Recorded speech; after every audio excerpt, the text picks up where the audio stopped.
Your scars and hematomas will disappear in a couple of weeks. After several months of physical conditioning, the process will be complete.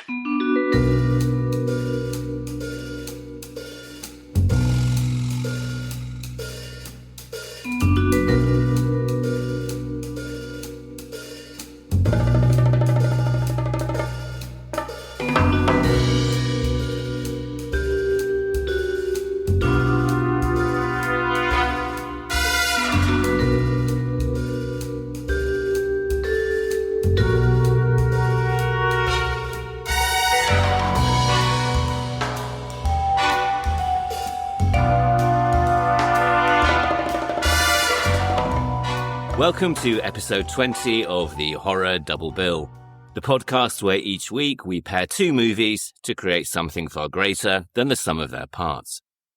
I'm Craig Johnson, and this week we are exploring the horrors of aging and identity with two movies that take the viewer on a disorientating journey into the price of reinvention and rejuvenation. First up, we have Seconds from 1966 and director John Frankenheimer, featuring a career-best performance from former matinee idol Rock Hudson, alongside Salome and Geer. Then we bring ourselves bang up to date, almost, with The Substance from 2024 and director Coralie Fargeat, featuring a career-best performance from Demi Moore, alongside Margaret Qualley and Quaid. As well as their shared Faustian central bargains and the startling performances from their two leads, both films also share experimental and disorientating cinematography, depicting mysterious organizations, cosmetic surgery, self-destructive behavior, and no small amount of paranoia. Both films explicitly remind the audience that no matter what you do, you can never really escape yourself, but they also hold up a magnifying mirror to the societies that cause their characters despair in the first place. Before we dive into this week's episode, though, I'd just like to let everyone know that the show will be taking the briefest of pauses next week, as I give myself a weekend off. But I guarantee you we will be back on Sunday, the 12th of October, and I'll let you know what films we'll be discussing at the end of this episode. And that being said, as always, I'd like to mention the main references that I've used for this week's episode, all of which will be listed in the show notes. So when discussing Seconds, I have referenced the book Seconds by Jez Conolly and Emma Westwood, the director's commentary on the Masters of Cinema Blu-ray release, an article on the making of the film from the American Society of Cinematographers website, the ASC.com, American Film Institute, IMDb and Wikipedia entries on the film, John Frankenheimer and Rock Hudson, and a video titled The Making of Seconds that can be found on YouTube. And when discussing The Substance, I have referred to interviews with Coralie Fargeat, Demi Moore and Margaret Qualley on ScreenDaily.com, IndieWire.com, The Hollywood Reporter, HammerToNail.com and W Magazine. I've also referred to the making of featurette and a Q&A between Coralie Fargeat and Guillermo del Toro, both of which were produced by Mubi and can currently be found on YouTube. And we're actually going to be covering quite a bit of ground in this week's episode, so without any further ado, I'm just going to jump straight into the first of this week's films. Seconds was directed by John Frankenheimer and released in 1966. It stars Rock Hudson, Salome Geer and John Randolph, and is based on a novel of the same name by David Ely. And we are going to be getting into the spoilers very early this week, so if you haven't seen Seconds yet, I highly suggest that you press pause and come back once you have. Being completely transparent, I have never read the novel upon which this film is based, nor have I read any of David Ely's other works, and there actually isn't a huge amount of information about the author online. I'm not even completely sure that that is how one pronounces his name. He seems to have been a largely private person and gave no interviews, or at least none that survive today. So what little I know about him has been gleaned from a rather short publisher's biography and summaries of his body of work, which appears to lean heavily into the dark and the cynical. So what I can tell you is that he was born in 1927 in Chicago, Illinois, and that he studied first at the University of North Carolina before completing his degree at Harvard in 1949. Following this, he served both in the US Navy and the US Army, and then worked as a journalist. By the early 1960s, he had begun to publish short stories and novels, many of which seem preoccupied with themes of identity, control, and the price of freedom. In 1960, he published his debut novel Trot, a suspense story in which an army investigator becomes entangled in a case that blurs loyalty and personal survival when he is called upon to arrest a friend, and which has been described as foreshadowing the world of most of his fiction, a world that is mysterious and hostile. The same year, he published a short story called The Academy, which tells of a father enrolling his son in a rather too-good-to-be-true military academy, and which would go on to be adapted for the Rod Serling series Night Gallery in 1971. He followed this with the publication of Seconds in 1962, which portrayed another mysterious and oppressive organization, and which we will, of course, be talking about shortly. A year later, he won an Edgar Allan Poe Award from the Mystery Writers of America for his short story The Sailing Club, which tells of disillusioned businessmen seeking excitement in their lives by joining the mysterious club of the title. He followed this in 1967 with the publication of his novel The Tour, a dystopian psychological thriller in which wealthy tourists embark on a hallucinogenic tour of a Central American republic, expecting excitement and diversion, but actually finding a manufactured theatre of guerrilla uprisings, military spectacle, and weapons testing. As we can see, this novel concerns another mysterious and oppressive organization, and also explores themes of identity, privacy, and the blurring of the lines between fantasy and reality. And this exploration would continue in 1970 with the publication of Poor Devils, which follows a history professor drawn into an ambitious and possibly genocidal government project called Project Nomad, which is supposedly going to eradicate poverty. More paranoid still is his 1974 follow-up, Mr. Nicholas, which is about an executive in the surveillance industry who begins to believe that he himself is under observation everywhere and all the time. His final major work, A Journal of the Flood Year, was published in 1992, and is presented as the diary of a bureaucrat in a flooded and authoritarian America. As you can tell from this brief description of just some of his works, taken together, his novels and stories would appear to be rather consistent in tone and theme, with central characters confronting mysterious and oppressive organizations, or discovering that the promises of freedom and liberation offered by others are in fact just another form of manipulation and control. Seconds tells the story of Arthur Hamilton, a middle-aged banker who has become disillusioned with his comfortable but empty suburban life. His daughter is married and raising a family of her own, and his relationship with his wife is distant and loveless, though to be fair, this seems to be more on his side than on hers. And then one night, a phone call from a friend that he believed to be dead offers him the chance of a do-over, a complete transformation by a mysterious company that specializes in giving clients a second life. Through an elaborate process of fake death, surgery, exercise, and reinvention, he is reborn as a younger presenting man with a new identity and career as an artist, seemingly free to start over and live a more bohemian life. But as he tries to settle into this new existence, he finds that escaping his past and escaping himself is far more complicated than he imagined.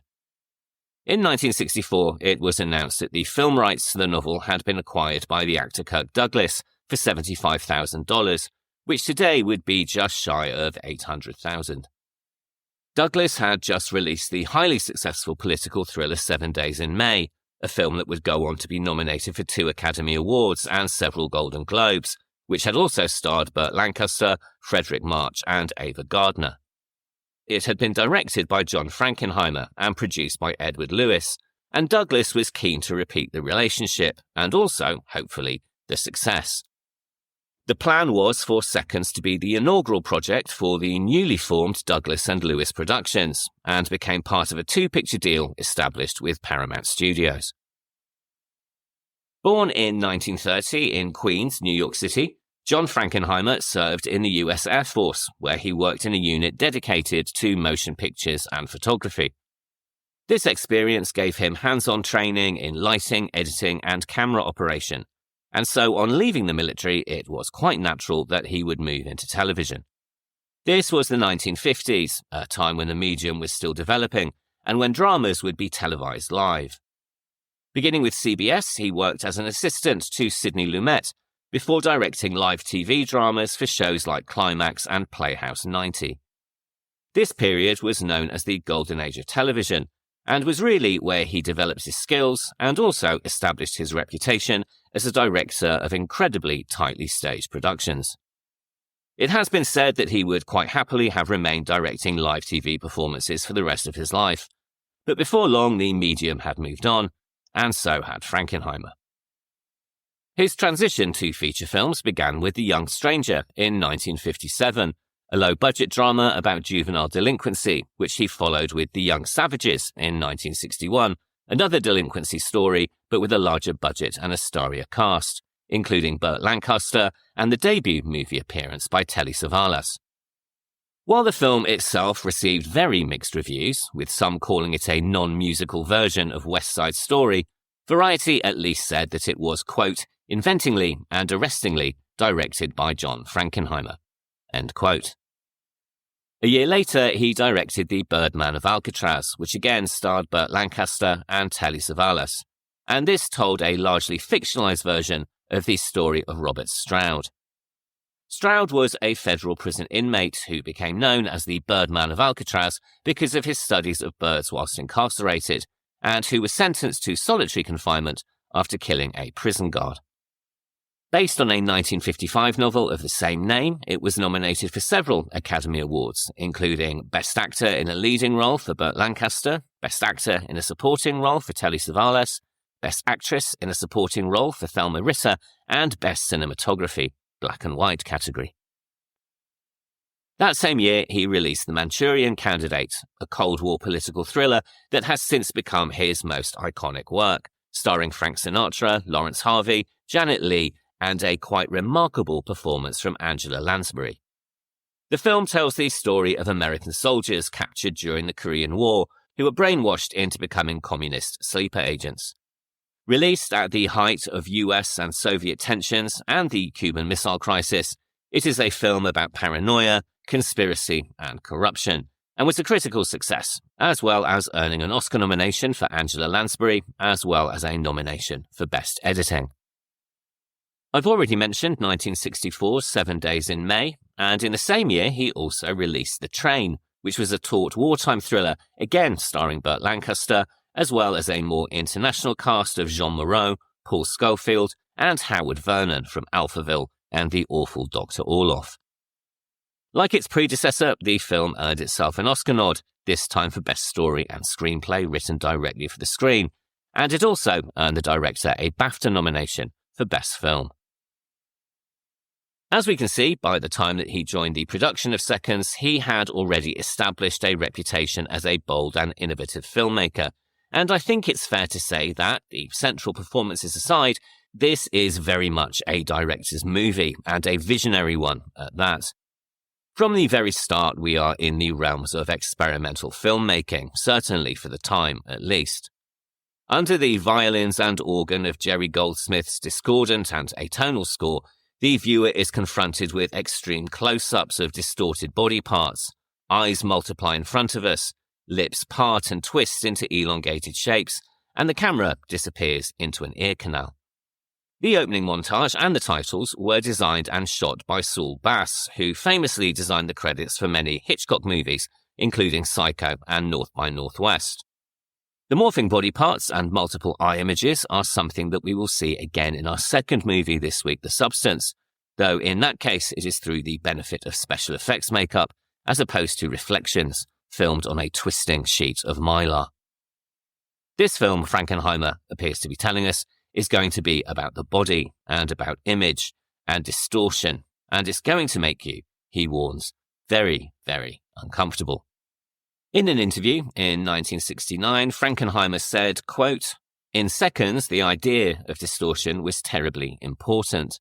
The distortion of what society had made this man, what the company then turned him out to be, and finally, when he was going to his death, everything had to be that complete distortion of reality, and the fact that it was all just utter nonsense. End quote. It is a deliberately disorientating opening, made all the more so when we immediately cut to Grand Central Station and an initial sequence that feels more like a Cold War spy thriller than it does a portrait of a middle-aged banker commuting home, which is essentially what it actually is. Frankenheimer and his director of photography, James Wong Howe, used some quite groundbreaking photography here to create claustrophobia, tension, and anxiety, including the very early use, if not the first actual use, of cameras mounted on an actor's body. Dropped in the middle of the station, we do not know who anyone is, or why we seem to be pursuing somebody, or what is happening, or even why we feel so suddenly anxious. For the first 6 minutes of the film, all we have is claustrophobic black and white photography, and little to no dialogue, save to learn that our protagonist's name is Mr. Hamilton, and that he lives in Scarsdale. As we discussed in episode 14, by this time the US film industry was changing significantly, and the influence of European filmmakers and particularly the French New Wave was taking hold. And you can certainly see it in this movie. In fact, Seconds has been compared to a Twilight Zone episode directed by Jean-Luc Godard, which, to be fair, is pretty much on the nose. Cinematographer James Wong Howe, who first started out in the film industry back in 1917, was a genuine master of innovation behind the camera and earned the nickname Low-Key Howe for his extraordinary command of low-key lighting and deep shadows. But he was also pioneering wide-angle and deep focus techniques long before they became commonplace. He even created a roller skate handheld rig for boxing scenes in the 1947 movie Body and Soul, gliding around the ring to put the audience right in the middle of the fight. His talent didn't go unnoticed either. He was the first person of colour admitted to the American Society of Cinematographers in 1933, the first Asian cinematographer to be nominated for an Academy Award in 1938, and across his career he received 10 Oscar nominations, winning twice for the Rose Tattoo in 1955 and HUD in 1963. By the time he shot Seconds in 1966, he was still pushing the medium forward, and here uses incredibly bold wide-angle and fisheye distortions to amplify the mood of paranoia and alienation. Frankenheimer was incredibly excited to be working with him. The two were quickly in clear agreement that the story didn't lend itself to colour and should be filmed in black and white, and they also shared a love of depth of focus, something that is apparent throughout the film, where background and foreground in multiple scenes are so clear that one could almost be there in person. He also makes great use of tracking shots and low angles that emphasize space and give a dreamlike or drugged perspective, most notably, of course, during the very surreal dream sequence, which seems oddly reminiscent of Polanski's Repulsion. This was created by production designer Ted Howarth, who had been briefed to create something psychedelic, which he most certainly did. Some of his sets were deliberately distorted in perspective and then shot with standard lenses, while others were constructed in normal proportions but filmed with extreme wide-angle optics that warped their appearance. One of his key contributions was the company's maze-like offices, which gave Howe the chance to experiment with lens and camera movement, most memorably in the nightmarish climax as the reborn Tony Wilson is wheeled to his doom. Needless to say, none of this was easy filmmaking, particularly for the time, demanding multiple cameras, often handheld and sometimes placed in awkward, almost impossible positions. And this is all the more admirable given that the equipment used was a far cry from the sleek and lightweight cameras that we have today. Hamilton is played by John Randolph, an actor who had been blacklisted during the McCarthy era, a period that we have spoken about now several times, particularly in episode 12. He and his wife, the actress Sarah Cunningham, were blacklisted from working in Hollywood and in New York film, television and radio in 1948. And in 1955, both were called before the House Un-American Activities Committee to testify regarding communist infiltration in the American entertainment industry.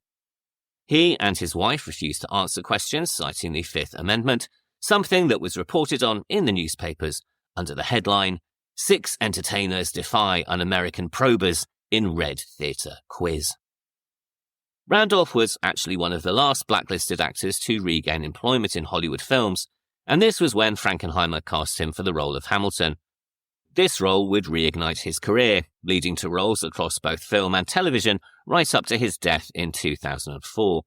He appeared in both Escape from the Planet of the Apes and Conquest of the Planet of the Apes in the early 1970s, as well as the 1974 disaster movie Earthquake, the 1976 remake of King Kong, and many others. Fans of Seinfeld may also recognize him as the original actor to play George's father, Frank Costanza, before the role was taken over by Jerry Stiller. Hamilton is a man who is dissatisfied with his life and who has realized, now that it is just he and his wife at home, that everything he was told he needed to attain is empty and meaningless. He is the personification of the midlife crisis, as well as being the personification of the song Once in a Lifetime by the Talking Heads, mourning the life that he feels he should have had and wondering how on earth he ended up with this one. His job at the bank, punctuated by endless buzzing, may carry the promise of promotion, but it is as repetitive and predictable as his daily commute. Even the attempts by his wife to initiate intimacy are reduced to moments of squirm-inducing discomfort. It is hardly surprising that he then follows the instructions given to him by the voice of Charlie on the phone. And, as is pointed out to him by a character that we will talk about in a little more detail shortly, there was really never any doubt that he was going to. No matter how sceptical he may appear, and even though the company employs some deeply dubious tactics to secure his agreement, the fact that he went there in the first place suggests that he really doesn't need that much persuading. And the fact that he travels there in a meat wagon is unbelievably ironic given what happens across the rest of the movie.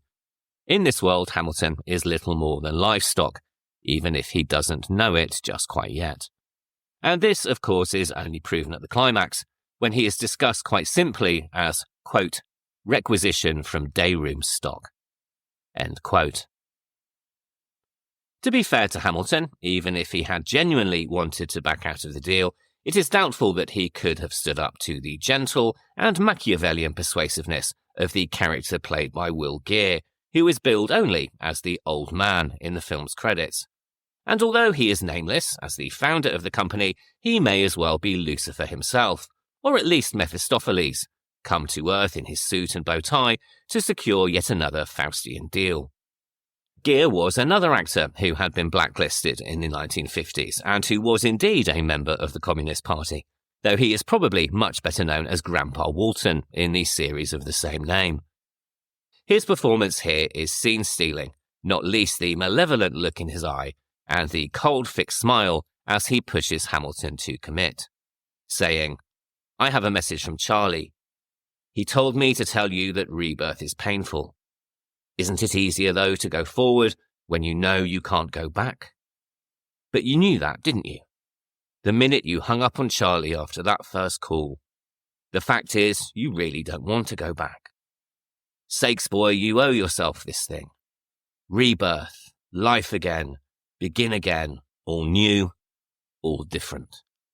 The way you always wanted it. You got another chance." And when Hamilton suggests that at least his wife or daughter will miss him, the old man simply responds, "What are you to her now? You excuse an old fool prying, son, but what does it all mean? It can't mean anything anymore.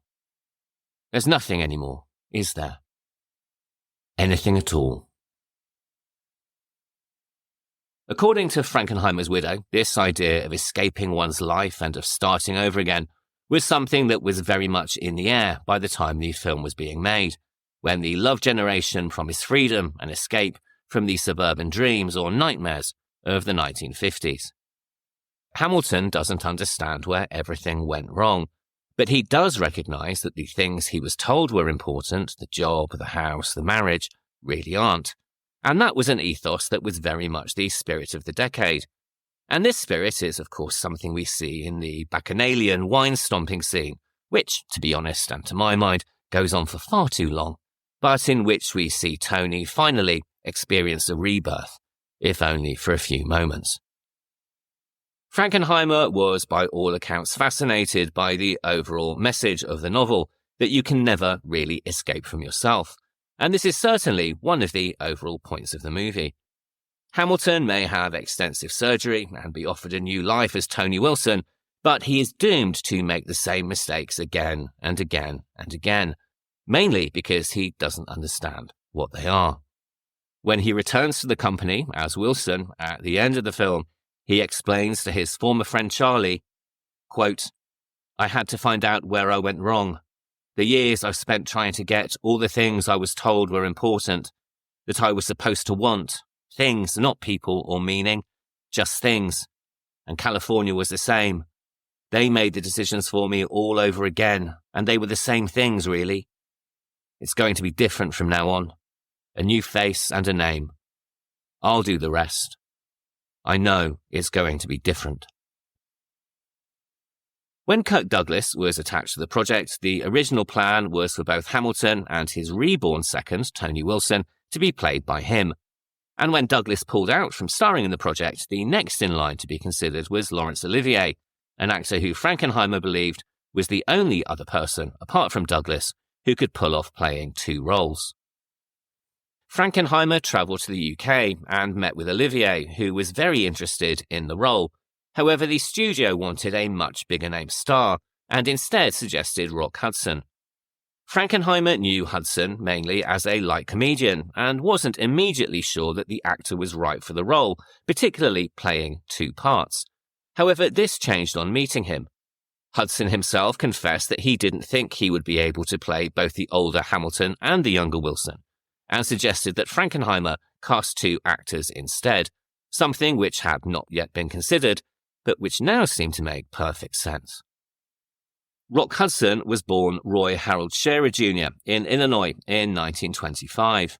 After serving in the US Navy during the Second World War as an aircraft mechanic, Hudson moved to Hollywood with ambitions of becoming an actor, despite having little training or, indeed, any experience.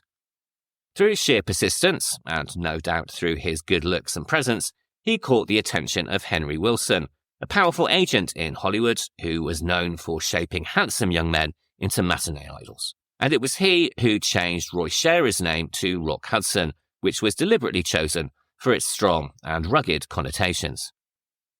His earliest film work consisted of bit parts, but in 1954 his career transformed when he appeared in the movie Magnificent Obsession, directed by Douglas Sirk, the king of Technicolor melodrama. In this, he played a reckless playboy who was redeemed through love and sacrifice, not only proving himself as a leading man, but also establishing a lasting partnership with the director, when he would go on to star in All That Heaven Allows in 1955 and Written on the Wind in 1956. In 1955, Hudson also starred in Giant, opposite Elizabeth Taylor and James Dean, which earned him an Academy Award nomination for Best Actor. Through the late 1950s and into the 1960s, success continued, particularly due to his partnership with Doris Day and their appearance in a string of romantic comedies, which included Pillow Talk in 1959, Lover Come Back to Me in 1961, and Send Me No Flowers in 1964, all of which showcased his undoubtable charm and screen presence, as well as his comic timing, cementing an image as the typical romantic lead. And although he had appeared in films other than romantic comedies, Seconds was going to be a very different animal for him. In fact, he described the film as a, quote, very different type of picture, and certainly a different role for me. It's almost a horror movie. Certainly, it's a suspenseful movie, and very dramatic. End quote. He approached the role with no small amount of nervousness, describing it as a part where he would really be called upon to act, something that he felt he had never really done properly before. He was particularly nervous about the initial reveal beneath the bandages, worried that unless it was done in exactly the right way, people would find it funny. He worked very closely with Frankenheimer on the character, saying in an interview at the time, quote, "We arrive at the scene together, which makes me, as an actor, not only feel that I'm performing, but that I'm contributing, which is a marvellous feeling to have." End quote. And I think it's fair to say that his performance in Seconds is nothing short of revelatory, shifting from the dazed fragility of the rebirth scene, where he observes his new reflection with tears in his eyes, to the drunken bluster among the party guests, and then finally, of course, to the desperate terror of the climax. His portrayal of a man who is essentially an imposter in someone else's skin has real depth, and it remains a shame that he wasn't offered more opportunities like this, or the chance to work with directors willing to push him further and further out of his comfort zone. His discomfort at the wine festival is highly convincing, but to me, the standout moment is the depth to his listening when he visits his old life and learns that no one has really missed him, nor in fact did anyone really know him. His wife tells the man that she does not know is her husband, that, quote, "He was a quiet man. I think the thing I most remember him for were his silences. It was as if he was always listening to something inside, some voice he never talked about, so I never knew what it was. He was a good man, but he lived as if he were a stranger here. I mean, he never let anything touch him. He was always absorbed in things, his job mostly. He worked hard. He became more detached, always had a look around his eyes, as if he were trying to say something. I don't know what. Protest against what he surrendered his life to. I never knew what he wanted." End quote. Despite what I and many retrospective viewers feel is an incredible performance, at the time Hudson's casting wasn't well received. His Hollywood image was too strong for many to take him seriously in the role, and audiences also struggled with the idea that the man who went into the operating room could realistically emerge as Rock Hudson. Frankenheimer himself later admitted that the casting caused, in his own words, quote, "a terrible time getting audiences to believe," end quote. Sadly, Hudson's performance, as incredible as it is, was ultimately derailed by the press and the public's refusal to see past the Hollywood image. So, as we seem to discover every week on this show, people really don't appreciate a good thing when it's right in front of them. Retrospective reviewers, though, have, of course, been far kinder, often calling this Hudson's greatest screen role and praising how he moves through a wide emotional range, from deep depression to pure elation and ultimately unfiltered horror. Tragically, though, Hudson's presence now brings an unintended symbolic weight to the film. He was, as we now know, gay at a time when exposure would have ended his career, and whilst it was an open secret in Hollywood, it was, for obvious reasons, never acknowledged publicly during his prime. Studios arranged relationships for publicity, and in 1955 he even briefly married Phyllis Gates, his agent's secretary, with the marriage ending after 3 years. And this off-screen life with hidden sexuality and the struggle of living with both a public and a private identity gives the movie a new and haunting resonance that has only deepened with time. In 1984, Rock Hudson was diagnosed with HIV, and by 1985 his condition had worsened. When he appeared at a press event with Doris Day, his emaciated appearance caused immediate speculation in the press. And in July that year, his publicist confirmed that he was suffering from AIDS. He was the first major Hollywood star to acknowledge the illness publicly. His announcement shocked the world. Until then, AIDS had been widely dismissed as affecting only marginalized groups. But Hudson's status as a Hollywood star forced the issue into mainstream awareness. The press, however, treated him with cruelty. Tabloid headlines sensationalized both his sexuality and his illness, focusing on his physical decline and suggesting betrayal in his lifelong concealment of his sexual orientation. Yet, alongside the intrusion, his bravery in confirming his diagnosis is now recognized as a significant moment in shifting the conversation about the disease. Hudson sought treatment in France, where friends attempted to secure access to an experimental therapy. Requests were made to the White House for assistance, but First Lady Nancy Reagan personally declined to intervene, despite Hudson's past friendship with her. This refusal later came to symbolize the Reagan administration's wider inaction during the AIDS crisis of the 1980s. Rock Hudson died on October 2nd, 1985, at the age of 59. His death was front-page news worldwide, and he was mourned by colleagues and fans. His legacy as an actor endures through films that continue to be rediscovered and reassessed. And at the same time, his tragic role in the history of the AIDS crisis has also ensured his place in the broader story of both Hollywood and human history. Seconds was the American entry at the 1966 Cannes Film Festival, where it was poorly received and reportedly booed. Although James Wong Howe would receive an Academy Award nomination for his cinematography, after the film's national US release, where it was received quite poorly critically as well as commercially, the film disappeared from theatres within weeks.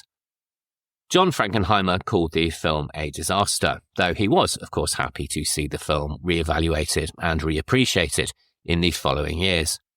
Rock Hudson, whose performance was once overlooked, later received praise and also awards from film societies and universities, and he frequently visited college cinema classes where he enjoyed discussing the film with students. Nevertheless, on more than one occasion, Frankenheimer referred to it as a movie that went from being a failure to a classic without ever being a success, which gives you an indication of how he felt about it.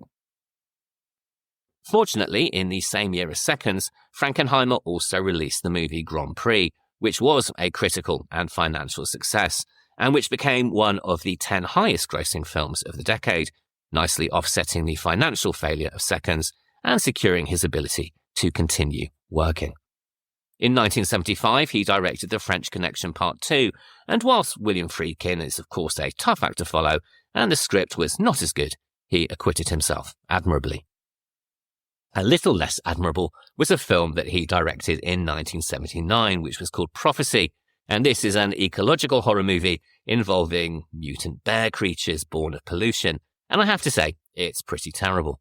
But even then, it is far better than his 1996 release, The Island of Dr. Moreau, which he famously took over from Richard Stanley, and which was a production so arduous that documentaries have been made about it. Frankenheimer's frustration with leading man Val Kilmer became legendary, and after Kilmer's final scene was completed, Frankenheimer is reported to have turned to the crew and said, quote, "Now get that bastard off my set." End quote. He continued to work in both film and TV movies into the 1990s, and on the big screen he returned to form with Ronin in 1998, starring Robert De Niro and Jean Reno. His final feature was released in 2000, and this was Reindeer Games, a crime thriller starring Ben Affleck. Sadly, John Frankenheimer died in Los Angeles, aged 72, in 2002, following complications after spinal surgery. His legacy remains that of a director who brought intelligence and visual daring to American cinema, and a collection of films that can safely be called classics. Seconds is, in my opinion, one of his best films, coming just after The Manchurian Candidate, not least for its experimental and genre-pushing cinematography and sweaty, paranoid malevolence. At its centre are two fantastic performances from John Randolph and Rock Hudson, delivering the message of the film that no matter how much you alter your surroundings or how drastically you change your appearance, your flaws, your shortcomings, and even your nightmares will always travel with you. All of which brings us quite nicely to our second movie of the week, which is The Substance, released in 2024, starring Demi Moore, Margaret Qualley, and Dennis Quaid, and written and directed by Coralie Fargeat. Coralie Fargeat was born in Paris in 1976 and began making her own short films from the age of about 16 or 17. Although she wanted to attend film school, her academy of choice required 3 years of general academics as a prerequisite, and this led her to study politics at the Paris Institute of Political Studies. But after 3 years, she realised that she didn't really want to continue with academic education, and looking to gain direct experience, started working as a runner on film sets. She took her first trainee position in the year 2000 on a film called Passion of Mind, which interestingly enough starred Demi Moore, for whom she bought coffee every day as part of her running duties. This also, though, gave her the opportunity to watch filmmaking from behind the scenes, which, according to her, is how you really learn to make a movie. In 2003, she directed a short film called Le Télégramme about two women in wartime France anxiously awaiting the postman, fearing that he will be bringing them bad news about their loved ones. This 12-minute short, which is currently available to watch on YouTube, demonstrates both her eye for composition and her knack for a streamlined narrative, and it also quickly attracted attention on the festival circuit, winning several awards. Following this success, she temporarily moved to French television, and between 2007 and 2008 co-created and directed a comedy miniseries called Les Fées Cloches, or The Bell Fairies. In 2010, she decided to return to education and attended a year-long screenwriting workshop at the prestigious French film school l'Fmi, which was also the academic home of Julia Ducournau, who we discussed back in episode 10. Even then, Fargeat's love of genre cinemas was raising eyebrows. Her first project there was about a woman who believed she was being pursued and attacked by insects, and who eventually descends into madness. And this idea was far from what was typically developed at the school, and she remembers everyone looking at her like she was, quote-unquote, an alien. This general resistance to genre cinema led her and 6 other filmmakers to create a collective called La Squadra, or the team, helping each other make their own shorts. As well as supporting each other's productions, they gathered once every month and invited producers, directors, and film distributors into their tiny living rooms, learning how the French film industry worked over slices of pizza. Then, in 2014, she released her short film Reality Plus, a science fiction story about a world obsessed with beauty and self-image, and a technology that can change one's external appearance. A visually and thematically striking film, it earned selections at international festivals, including Tribeca, and is, at the time of recording, also available to watch on YouTube. As you can probably tell from that very brief synopsis, it contains many seeds of ideas that would come to fruition with the substance, most notably the strong visual design and depictions of technology, isolation, and an image-obsessed culture gone wrong. Her real breakthrough, though, came with her debut feature Revenge in 2017, which premiered at the Midnight Madness section of the Toronto International Film Festival, where it gained immediate attention for its bold and uncompromising vision and striking visual storytelling. A very successful entry in an often problematic subgenre, the film tells the story of a young woman called Jen, played by Matilda Lutz, who is raped and left for dead in the desert by 3 men, and the revenge that she then subsequently takes on her attackers. Like her early shorts, Fargeat faced significant resistance to the subject matter in France when making the movie, and has described the filmmaking process as a constant struggle because it was just not the type of film that was typically made in the country. Filmed in a mixture of both French and English, in this movie Fargeat pulls out all of the stops thematically, visually, and through sound and editing, saying that she pushed everything in the movie to the extreme because she wanted her message to be loud and clear. And that it most certainly is. Revenge is a film that is a deliberately uncomfortable watch, saturated in both colour and in violence, and anchored around intense performances from all of its cast, but most notably Matilda Lutz. When discussing her approach to the film, Fargeat said that she wanted to create a character that could be as superficial, seductive, and as sexy as she wanted to be, and that never being an excuse for anyone to harm her. She continued, quote, "From the beginning to the end, the character stays with her body. She is who she is, and she can be strong, even if she's still wearing a bikini and is covered in blood." End quote. The result was a film that critics hailed as a visceral and political reworking of familiar tropes through a feminist lens, and it also marked Fargeat as a figure to watch among genre fans, particularly after it arrived for streaming on Shudder, which is where you can currently watch it if you're in the UK.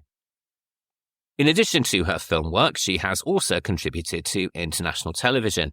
In 2022, she directed episode 9 of the Netflix series The Sandman, titled Collectors, and this further expanded her presence in English language projects and also demonstrated her ability to work within large-scale international productions while maintaining her own visual style, all of which, of course, helped enormously when it came to the substance. And now we are getting into spoilers, so if you haven't seen The Substance yet, now is the time to hit pause. The Substance tells the story of Elizabeth Sparkle. She is a former movie star with her very own spot on the Hollywood Walk of Fame and who has a successful career on TV with her Jane Fonda-esque daily fitness show. However, on her 50th birthday, she is unceremoniously fired by her boss, Harvey, who tells her that renewal is inevitable and that at the age of 50, everything stops. Harvey, who is played to glorious success by Dennis Quaid, is clearly well over 50 himself, and with stained teeth and a gluttony for shrimp, is also quite physically repellent, which only underlines the fact that Elizabeth exists very much in a man's world. Harvey was originally to be played by the late Ray Liotta, who sadly passed away in 2022, shortly before the film went into production. Whilst it would have been fascinating to see him in the role, and one certainly can imagine it quite easily, there is no doubt of the level of commitment that Quaid brings to the part, not least in his desire to make the shrimp eating scene as repellent as possible, eating about 2 kilos over the course of filming the sequence. And it's probably worth pointing out here that firstly, it's clearly no accident that the character is called Harvey, and secondly, he is just one in a parade of truly obnoxious men that populate the film, from Sue's bike-riding lover to the giggling cohort of studio executives. The male gender really, and unsurprisingly, doesn't come across particularly well. As we can see from her 2014 short Reality Plus, the director had been contemplating the themes of The Substance for a long time, saying that the film was inspired by what she had felt her whole life and how she had lived within her body, saying, quote, "I had been led to constantly judge it in a negative way. I had been led to torture it in many ways, to try to make it look perfect within the beauty standards that were presented to me as being the only valuable option." End quote. She went on to say that this took an even greater resonance when she reached her 40s and started moving towards her 50s, when she started to have what she calls violent thoughts about aging. And these thoughts were so violent and so self-destructive that she decided it was the right time for her to do something about it. And whilst the obvious thematic touchstone for this movie is indeed her 2014 sci-fi short, there is also a very clear through line to this movie from Revenge, as the first is about a woman suffering external violence at the hands of men, and the second is about a woman suffering internalized violence as she tries to adhere to unrealistic beauty standards that are set by a male-dominated society. For the director, they are both sides of the same coin, saying that whilst external violence is more obvious and visible, the insidious internalized violence generated by society and its values can be equally as destructive.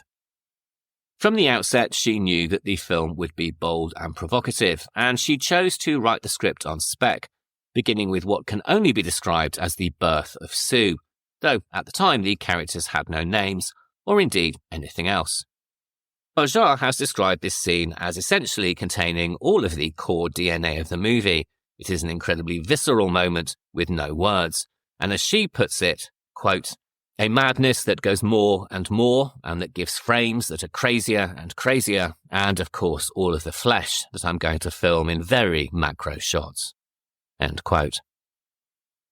By this point in the movie, Elizabeth has resorted to a new experimental drug, the substance of the title, which has been marketed to her as promising a, quote, "better version of yourself, younger, more beautiful, and more perfect," end quote. This unlocks her DNA and allows for a new and improved version to emerge, in this case directly from her back, in a scene which caused quite a few shock gasps when I saw it both times at the cinema. As in seconds, it would appear that rebirth is indeed painful, and this renewed version is Sue, so named because the director wanted to evoke baby doll or Lolita imagery. The deal is that both will have 7 days on and 7 days off, but Sue starts to like her new life a little bit too much, with rather nasty consequences. She is played by Margaret Qualley, who said that the film was very much out of her comfort zone, but that she gravitated towards the script because it spoke about topics present in everybody's lives. And having grown up as a dancer and then as a model before moving into acting, she herself had felt an incredible amount of pressure on the idea of being physically perfect, particularly within the dance world. She was also fascinated by the character, describing Sue as the least beautiful character she had ever played because she is basically heartless. Her preparation for the role was extremely physical, with much focus on how she would move, saying that as Sue entered the world as a fully formed human without having had any experiences at all, she wouldn't move in the same way as you or I. And she gives an incredibly good performance, going from hopeful ingenue when she first emerges to incredibly desperate, fame-hungry starlet by the climax. And whilst the role is an extremely physical one that required prosthetic breasts to be applied every day, it also allows her to display a fine comedic timing. Rather bizarrely, given its blatant narrative and themes, Fargeat only realised that her debut feature Revenge was a feminist movie after it had been released. With this script, she said she wanted to consciously write a movie that addressed what she was feeling in terms of inequality. The screenplay took 2 years to write, and whilst not her native language, was written in English, as she felt this would help her reach as many people as possible with her message.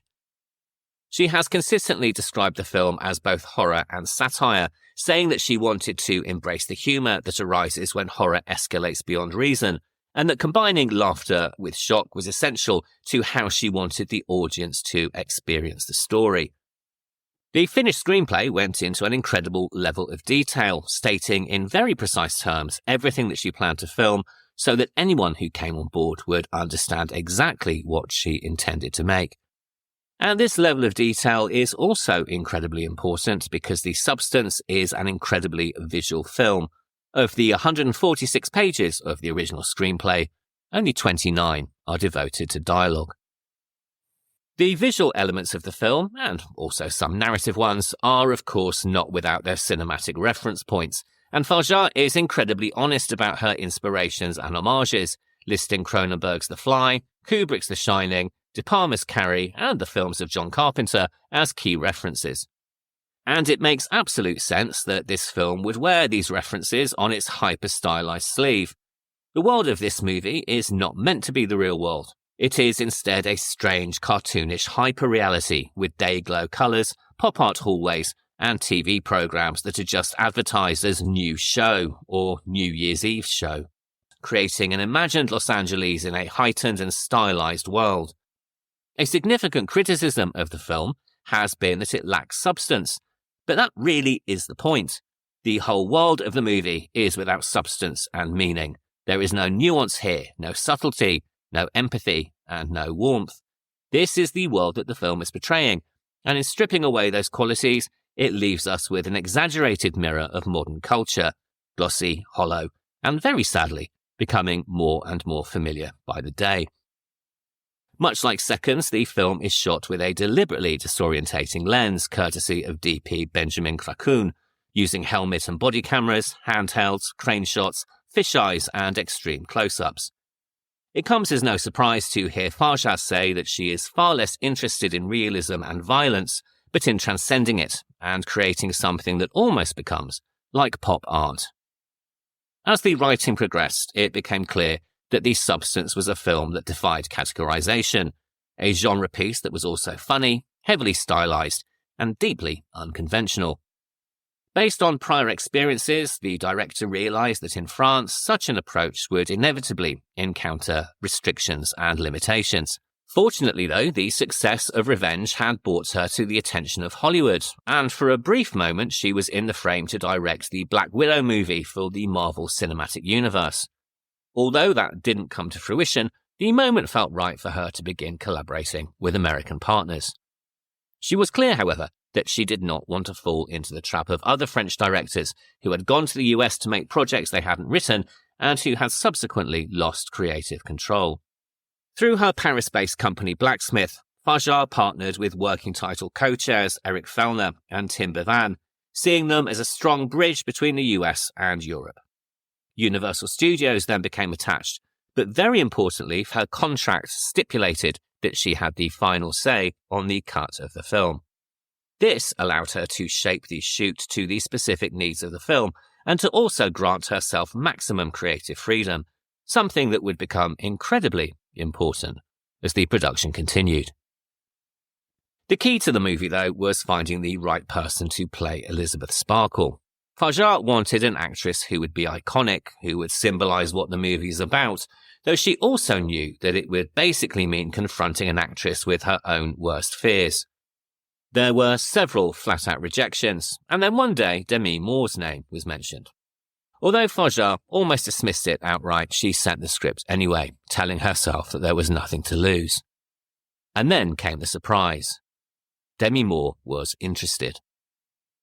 Fargeat has described Moore as having an iconic resonance, saying that if you look at her past work and her life, you can see that Demi Moore has been dealing with the themes of the substance her entire career. Demi Moore was born in Roswell, New Mexico in 1962. Her parents separated before she was born, and she grew up in a fractured home environment with a stepfather whose gambling and alcoholism created further issues. Moving frequently, she left school in her mid-teens and began working as a model, which eventually led to acting, and she first gained visibility on General Hospital on TV in the early 1980s, which gave her a grounding in performance and also a route into film. Her first leading film role came with Parasite in 1982, directed by king of the low-budget horror Charles Band. This was a dystopian science fiction horror shot in 3D and tells the story of a scientist who creates a genetically engineered parasite that escapes and begins to attack people. It was very much a staple of video stores in the mid-1980s, though it's not one that I ever got around to renting, but I do clearly remember the cover. By the mid-80s, she had moved into more mainstream films that, for better or for worse, established her as part of the so-called Brat Pack. A pejorative term that was coined in 1985 by journalist David Blum in a New York Magazine article, the phrase was a deliberate play on the Rat Pack of Frank Sinatra, Dean Martin and Sammy Davis Jr., grouping together actors including Tom Cruise, Emilio Estevez, Rob Lowe, Matt Dillon, Andrew McCarthy and others, describing them as, quote, a roving band of famous young stars on the prowl for parties, women and a good time. End quote. The name quickly stuck, and although it was never an organised group, the Brat Pack became shorthand for a generation of actors who defined 1980s young adult cinema, which of course included Demi Moore. She starred in St. Elmo's Fire in 1985 and About Last Night in 1986, both opposite Rob Lowe. Perhaps not surprisingly, most of the actors viewed the label as a curse and felt it undermined their credibility, becoming a shadow that they spent much of their careers trying to escape. But as the decades passed, the perspective started to shift, with some of the group recognising that the term marked a cultural movement when their films captured the hopes, fears and energy of Generation X. Moore has spoken quite candidly about this change in perspective, telling Entertainment Weekly in 2020, quote, "It was a label that was used in a negative way, but ultimately it represents a time in our lives where we were all experiencing this thing together, and I'm grateful for that." End quote. But it was in 1990 that her career really took off with the release of Ghost, a supernatural romance turned global phenomena featuring a stylish hairdo, Patrick Swayze and a pottery wheel. It established her as one of the most bankable actresses of the decade, and she consolidated this position with performances in A Few Good Men in 1992, opposite Tom Cruise and Jack Nicholson, Indecent Proposal in 1993 with Robert Redford and Woody Harrelson, and Disclosure in 1994 opposite Michael Douglas.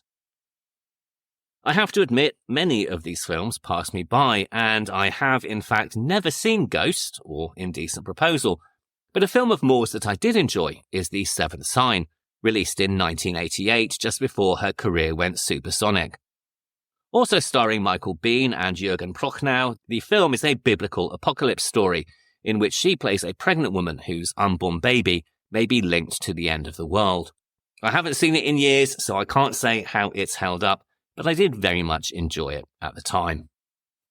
In August 1991, though, Moore attracted a great deal of controversy, which seems a little ridiculous now in hindsight, not for a film appearance, but for a Vanity Fair cover story, for which she was photographed nude and heavily pregnant by Annie Leibovitz. This groundbreaking image was considered by some to be shocking, even indecent, and several outlets refused to stock the issue, but it did change how pregnancy was presented in the media. Moore herself described the cover as an act of ownership over her body and her image, and it remains one of the most famous magazine covers of the 20th century. Even more controversy would follow a few years later, this time concerning her at the time record-breaking salary of $12.5 million for the movie Striptease in 1996. The press branded her, quote-unquote, Gimme More, a name that was endlessly repeated as an accusation of greed and excess. She has subsequently said in interviews that the label was deeply hurtful and damaging to her career and her reputation, and the contrast with her male contemporaries is a stark one.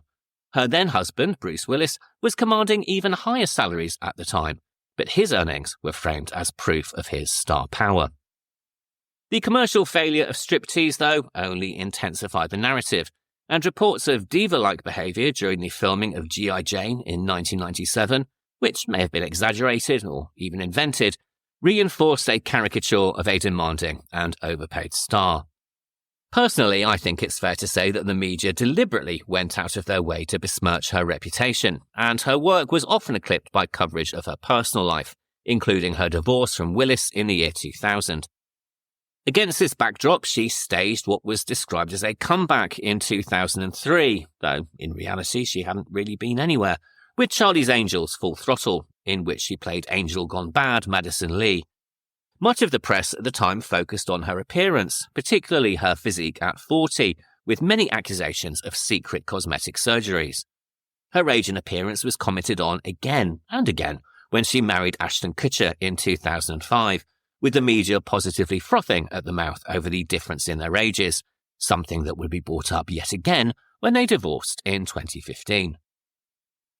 She continued to work in film and television, including the movie Half-Light in 2006, a fairly lightweight but still entertaining thriller-cum-ghost story, in which she plays a novelist grieving her child's accidental death. She had a recurring role on the TV show Empire in 2018, and also gave a very against-type performance in the short-lived series Brave New World in 2020. As you can tell from that admittedly rather potted biography, Moore had indeed been dealing with the themes of the substance all of her career, not least in 2021, when, after walking in a runway show for Fendi, she was accused of having had yet more surgery. In the same year, the Daily Telegraph ran a feature titled 3 Decades of Demi Moore, and what her down-aging can teach us.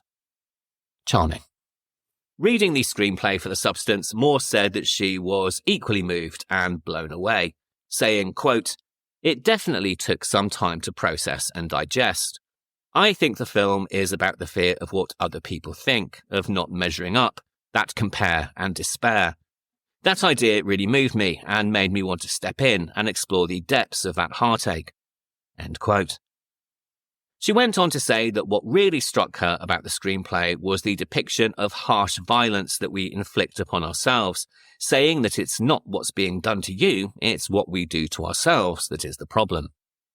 Nevertheless, it was not an immediate decision. She also thought to herself that she didn't know whether the film would be a triumph or a disaster, and while she certainly found that interesting, and was also something she had experienced when she read the screenplay for Ghost, she certainly needed to spend quite a lot of time talking to the director about her vision. Fargeat explained that she really wanted Moore to understand the type of movie she was going to make and how far she wanted to go. It was particularly important that the actress understood the levels of intensity and the levels of prosthetics and nudity, as well as the visuals and the sound. Ultimately, the director wanted to ensure that Moore really wanted to join the admittedly small crew in France and start telling the story. For her part, Moore watched Revenge so she could get to understand the director's sensibility, which of course was also incredibly clearly laid out in the screenplay. Nevertheless, no amount of preparation, reading, or discussion could match up to the reality of filming, with as many as 7 hours in the makeup chair, leaving only an hour or two for filming itself. And this commitment shows through in every frame that she appears on screen. It is a largely silent performance where everything is conveyed through expression, gesture, and posture, which is no small feat considering that for much of the film she is also alone and therefore has no one to react to or work against. It is, in my opinion, a performance that encompasses pretty much every emotion and shows the full range of her talents in ways that many of her earlier movies have perhaps failed to do. Her transformation across the film is not just one of prosthetics, it is one of performance, and the fact that she didn't win the Oscar is still rather surprising, almost a year later. Fargeat has described the actress as extremely instinctive and a risk-taker, somebody who had a very rock and roll sensibility in terms of the things that she wanted to do at that stage in her life. Nevertheless, even though everything was spelled out in the script, Moore later admitted that, quote, "It definitely read a lot easier on the page than it did in the physical. I'm very grateful that I have an ability to get very zen and very still." End quote. The principal photography for The Substance began in August 2022 and took place mostly in France, which allowed the director to get far more from the budget, particularly in terms of time. The shoot was an unusually long one because so much of the film's transformation work was done with practical effects, and this meant incredibly long makeup sessions, careful planning, and endless resets. In addition, the multiple camera effects and techniques used required multiple takes that could be stitched together in editing, and this was compounded by Fargeat's perfectionist eye for detail that also required multiple takes of the same scene. Despite the scale of the ambition, she kept the production lean, treating it more like an indie film than a studio movie, giving her greater control, and also meaning that the actors could stay at the centre of the process rather than being lost in the machinery. This approach was far from easy, but for the director, the immediacy of seeing something real and physical on the screen was worth the effort. The film, after all, is, in her words, about flesh and bone, and about women's bodies, and so to use excessive CGI instead of in-camera practical work would have betrayed the actual point of the movie. And the discipline and hard work certainly pay off. The effects, the multiple takes, the cinematography all give the film its incredibly distinctive texture, not to mention its outrageous climax. And while the visuals are quite staggering, they are made all the more effective by the soundtrack and sound design, with sucking, organic and bubbling soundscapes accompanying the transformations, which effectively place the listener inside the character's body as they change. The composer Rafferty divided the score into two sound worlds, organic and nostalgic for Elizabeth, synthetic and processed for Sue, with the music escalating into chaos in the climax. And this duality is something that was also demonstrated through the lighting and cinematography, with two incredibly different states created for each character. The climax is, of course, outrageous, and in this we are introduced to the Monstro Elisa Sue. This was the creation of an effects team led by special makeup designer Pierre-Olivier Prassin, who created prosthetic builds for successive mutations, designed the back-splitting birth sequence, puppets for invasive shots, and also sprayed literal gallons of blood. Reports on the actual amount of blood used vary, but all confirm that tens of thousands of gallons were deployed for the film's climax. And these scenes are quite possibly the most divisive of the movie, with more than one viewer commenting that the climax ruined the film for them, going to such an excess that it slipped into the ridiculous. And I can understand why people think that. It is basically a blood-drenched spectacular, filmed somewhat like a Busby Berkeley musical number. And to be honest, on my first viewing, I really didn't know what to make of it. For one thing, I wasn't expecting it to be so laugh-out-loud funny. But I have to say, on second watch, I now really appreciate it and think it the perfect ending to the film. And I would agree with Fargeat's own words that the humour and extremity allow the violence and the social political issues to go through to the audience in a much more bearable way. A group of people, though, for whom the ending didn't go down well, and for whom it wasn't bearable, were the executives from Paramount Pictures, who had been due to distribute the movie. The road to the initial studio screening had been a long and difficult one, a period which Fargeat describes as her apocalypse now. Her attention to detail and need for extensive takes was challenging for the cast and crew, and there were, by all accounts, various conflicts on set. This was then followed by an incredibly arduous editing process. But as the film finished post-production, Universal became increasingly worried about how audiences would respond. According to some reports, an executive hated the film so much that he insisted on an extensive recut, including the quote-unquote disgusting ending. Fargeat refused, and because her contract gave her the final cut, she was able to stand firm. Shortly before its planned world premiere at the Cannes Film Festival, Universal pulled out of distributing the film, selling the rights worldwide to Mubi, something that the director has described as deeply stressful but also deeply necessary. It was ultimately her refusal to change the ending that led to Universal stepping away. And I can't help but wonder how those executives felt when they heard that the film had won the Best Screenplay at that very Cannes Film Festival. Following the success at the film festival, the film's release through Mubi reached international cinemas and eventually streaming audiences. It became the platform's highest-grossing theatrical release, and awards recognition quickly followed, including a Golden Globe Award for Demi Moore and Academy Award nominations in several categories. The film's combination of extreme imagery, feminist commentary, and high-profile performances made it one of the most discussed horror releases of 2024, and it continues to shock and impress today.